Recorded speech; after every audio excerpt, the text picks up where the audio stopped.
नमस्कार दोस्तों, मेरे चैनल नमस्ते जी पर आपका बहुत बहुत स्वागत है। आज मैं आपको सुनाने जा रही हूँ एक कहानी। चलिए शुरू करते हैं।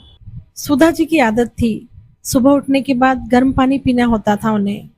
इसीलिए सुबह से 2 बार उठकर कमरे के बाहर निकलकर वहां आकर देख चुकी थी, लेकिन अभी तक बहू वृंदा और बेटा पलाश उठे तक नहीं थे।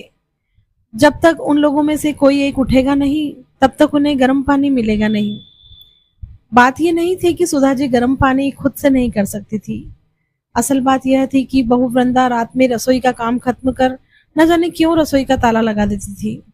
अब जब तक ताला खुलेगा नहीं, सुधा जी को गर्म पानी मिलेगा कैसे? आखिरकार घड़ी में जब 9 बज गए और सुधा जी से रहा नहीं गया, तो उन्होंने हिम्मत करके बेटे के कमरे का दरवाजा खटखटाया। 2-3 बार दरवाजा खटखटाने के बाद वृंदा की जगह पलाश ने आकर दरवाजा खोला और तनमनाते हुए बोला, क्या है माँ, सुबह सुबह क्यों परेशान कर रही हो? बेटा, मुझे गर्म पानी चाहिए था। रसोई में ताला लगा हुआ है, तुम रसोई का दरवाजा खोल दो ताकि मैं गर्म पानी पी सकूं। एक दिन गर्म पानी के बगैर नहीं रह सकती हो क्या माँ? रोज तो वंदा करके देती है ना। आज संडे था इसलिए सोचा था कि आराम से उठेंगे, और आप भी ना। कहते कहते पलाश अंदर कमरे में गया और वृंदा को जगाया। वृंदा भी तिलमिलाते हुए उठी और चाबी लाकर सुधा जी के हाथ में रख दी। अब रसोई का दरवाजा आप ही खोल लीजिए। खुद के लिए गर्म पानी करो तो हमारे लिए भी चाय बना देना। जल्दी नींद खुलने से मेरा सर दर्द करने लगा है। अपनी बहू को सोता देखकर कभी सास कभी खुश हुई है क्या, जो आप मुझे सोता देखकर होंगी? रोज सुबह से मशीन बनी रहती हूँ, कम से कम संडे को तो थोड़ा आराम कर लेने दे। आप सास लोगों का बस चले तो बहू को मशीन बनाकर रख दे। वृंदा बड़बड़ाती हुई वापस जाकर पलंग पर लेट गई। आखिर सुधा जी ने जाकर रसोई का दरवाजा खोला, खुद के लिए भी पानी गर्म किया और बेटी बहू के लिए भी चाय बनाकर उन्हें देने आई। वह गर्म पानी लेकर अपने कमरे में गई थी कि 5 साल का पोता मनु जाग गया। जागते ही वह बोला, दादी मेरा दूध। उसे देखकर सुधा जी मुस्कुराकर बोली, हाँ मेरे बच्चे, अभी लेकर आई। गर्म पानी वहीं रखकर पहले मनु के लिए दूध गर्म करने गई। अभी दूध गर्म करके रखी रही थी कि इतने में पलाश की आवाज आई, माँ, ओ माँ, कहाँ हो तुम? क्या आप भी सुबह सुबह संभाल नहीं सकती इसे? आपको पता है ना वृंदा के सिर में दर्द हो रहा है। कहते कहते पलाश भी रसोई में आ गया, साथ में मनु भी गोद में था। पलाश को रसोई में देखते ही सुधा जी बोली, बेटा मैं तो मनु के लिए ही दूध गर्म करने आई थी, मुझे नहीं पता था ये कब तुम्हारे कमरे में चला गया। तो ध्यान रखना चाहिए था ना आपको। आपको तो बस काम न करने का कोई ना कोई बहाना चाहिए। अरे मानता हूँ आप सास हो, पर बहू का भी तो इंसान समझो। वही तो है जो आपकी जिम्मेदारी निभा रही है, नहीं तो दूसरे बहू बेटे ने तो आपको मना कर दिया था। मनु को सुधा जी के पास छोड़कर पलाश वापस कमरे में चला गया। सुधा जी देखती रह गई, उनकी आंखों में आंसू आ गए। मन ही मन सोचने लगी कि कुछ ना करने पर भी बदनाम हो रही हूँ। ऐसी कौन सी जिम्मेदारी उठा ली इन लोगों ने मेरी, जो मुझे इतना सुना जाते हैं। ऐसा सोचकर उन्होंने अपने आंसू पोंछे और मनु और उसका दूध लेकर कमरे में आ गई। नाश्ते के समय पलाश ने वृंदा से कहा, तुम्हारी तबीयत ठीक नहीं तो मैं माँ से कहकर नाश्ता बनवा लेता हूँ, तुम आराम कर सकोगी। रहने दो, उनसे कुछ मत कहना, नाश्ता मैं खुद ही बना लूंगी। अरे पर तुम्हारी तबीयत ठीक नहीं है। नहीं नहीं, मैं खुद बना लूंगी। उनका क्या भरोसा, कौन सा सामान उठाकर अपने दूसरे बहू बेटे को देकर आ जाए। अक्सर रसोई से सामान कम हो जाता है। मुझे तो पूरा यकीन है माँ जी ही सामान की हेराफेरी करती है और अपने उन बहू बेटों को देकर आ जाती है। ऐसा बोलकर वृंदा रसोई में जाकर नाश्ता तैयार करने लगी। वृंदा को रसोई में नाश्ता तैयार करते देख पलाश गुस्से में आकर सुधा जी से बोला, देख लो माँ, ये सब आपके कारण है। उसकी तबीयत खराब है फिर भी वो नाश्ता तैयार कर रही है। आपकी इन्हीं हरकतों के कारण हम परेशान हो चुके हैं। पता नहीं भगवान भी हमें चैन से कब रहने देगा। सुधा जी बेटे की बात सुनकर हैरान रह गई। वह अपने कमरे में चुपचाप शांतिपूर्वक बैठ गई।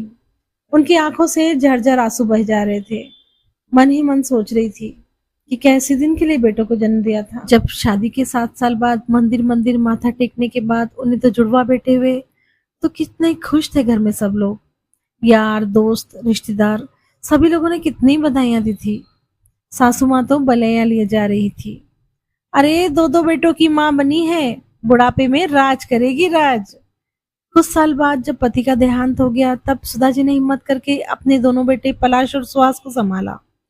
कितनी परेशानियां झेलकर भी इन लोगों को पढ़ाया लिखाया, इतना बड़ा किया, दोनों की शादी कराई। पर उसके बाद सब कुछ बदल गया। दोनों बहुओं की आपस में नहीं बनी, इस कारण बेटों में भी झगड़े होने लगे। आखिरकार दोनों बेटे अलग हो गए।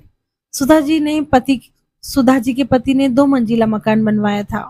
उसी में ऊपरी मंजिल पर सुहास अपनी पत्नी के साथ रहने लगा और नीचे फ्लोर पर पलाश अपनी पत्नी के साथ। सुधा जी को रखने को लेकर भी दोनों भाइयों में बहस हुई थी। सुहास ने साफ मना कर दिया कि वो माँ के पास नहीं रहेगा, तो मजबूरी में पलाश को ही अपने पास सुधा जी को रखना पड़ा। सच कहूं तो उस समय बेटे की बधाइयां आज कानों में चुभ रही थी। थोड़ी देर बाद पलाश कमरे में आया और पोहे की प्लेट सुधा जी के सामने टेबल पर रखते हुए, या यूं कहिए पटकते हुए बोला, लो नाश्ता कर लो, आखिर एक ही बहू को ही परेशान करते जाओ, दूसरी से तो कोई लेना देना नहीं। सुधा जी को पलाश की बात बहुत बुरी लगी। उन्हें ऐसा लगा जैसे पोहे की प्लेट उन्हें छिड़ा रही है। ऐसा खाना भी किस काम का जो तिरस्कार करके दिया जाए। सुधा जी ने उनके नाश्ते की प्लेट को हाथ भी नहीं लगाया। आखिरकार सुधा जी ने काफी सोचा और सोच समझकर एक निर्णय पर पहुंची। शाम को सुहास अपनी पत्नी के साथ बाहर कहीं घूमने जा रहा था। पलाश और वंदना भी बाहर खड़े हुए थे। तभी एक प्रॉपर्टी ब्रोकर आया। उसे देखकर चारों बहू बेटे हैरान रह गए। उसने आते ही पूछा, क्या मैं सुधा जी से मिल सकता हूँ? आपको सुधा जी से क्या काम है? हमें बताइए, हम उनके बेटे हैं। पलाश ने कहा, जी मुझे सुधा जी ने फोन करके बुलाया है। सब एक दूसरे को हैरानी से देखने लगे। इतने में सुधा जी अंदर से आ गई। क्या आप ही सुधा जी हैं? जी मैं ही सुधा हूँ। आप? जी आपने सुबह फोन किया था मकान को बेचने की बात के लिए। अरे हाँ, मैंने ही आपको फोन किया था। इससे पहले सुधा जी आगे कुछ कहती पलाश बोला, कौन सा मकान बेच रही हो आप?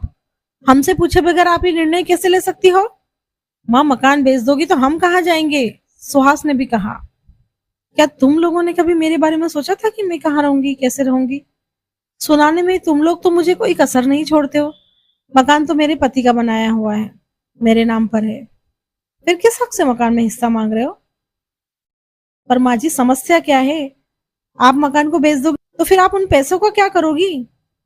रंदा ने कहा, सोच रही हूँ कि वापस गांव चली जाऊं, जहां से जिंदगी की शुरुआत की थी, वहीं जाकर अपनी जिंदगी के अंतिम दिन देखूं। इसीलिए मैं मकान बेचकर गांव में ही जमीन खरीद रही हूँ और वहीं रहूंगी। फिर हम लोगों का क्या होगा? छोटी बहू ने कहा, मुझे नहीं पता। तुम लोगों के हाथ पैर चलते हैं और उससे भी तेज जबान चलती है। अपने आप कमाओ और अपनी प्रॉपर्टी बनाओ, बाकी मुझे नहीं पता। माँ तुम इतनी स्वार्थी कैसे हो सकती हो? पलाश और सुहास एक साथ बोले। माँ को महानता का चोला मत पहनाओ। जैसे बेटे स्वार्थी हो सकते हैं वैसे ही माँ भी स्वार्थी हो सकती है। और अगर बेटे तुम जैसे हो तो माँ को ऐसा ही होना चाहिए। मैं मकान बेच रही हूँ और यह मेरा निर्णय अंतिम है। तुम लोग अपना बंदोबस्त कहीं और देख लो। कहकर सुधा जी ब्रोकर को मकान दिखाने चल दी। 1 महीने बाद वो मकान बिक गया और सुधा जी गांव में एक मकान लेकर वहीं रहने लगी। खाली समय में वह बच्चों को पढ़ाती और गांव के शांत वातावरण में अपनी जिंदगी जीती। धन्यवाद दोस्तों, फिर मिलते हैं एक नई कहानी के साथ।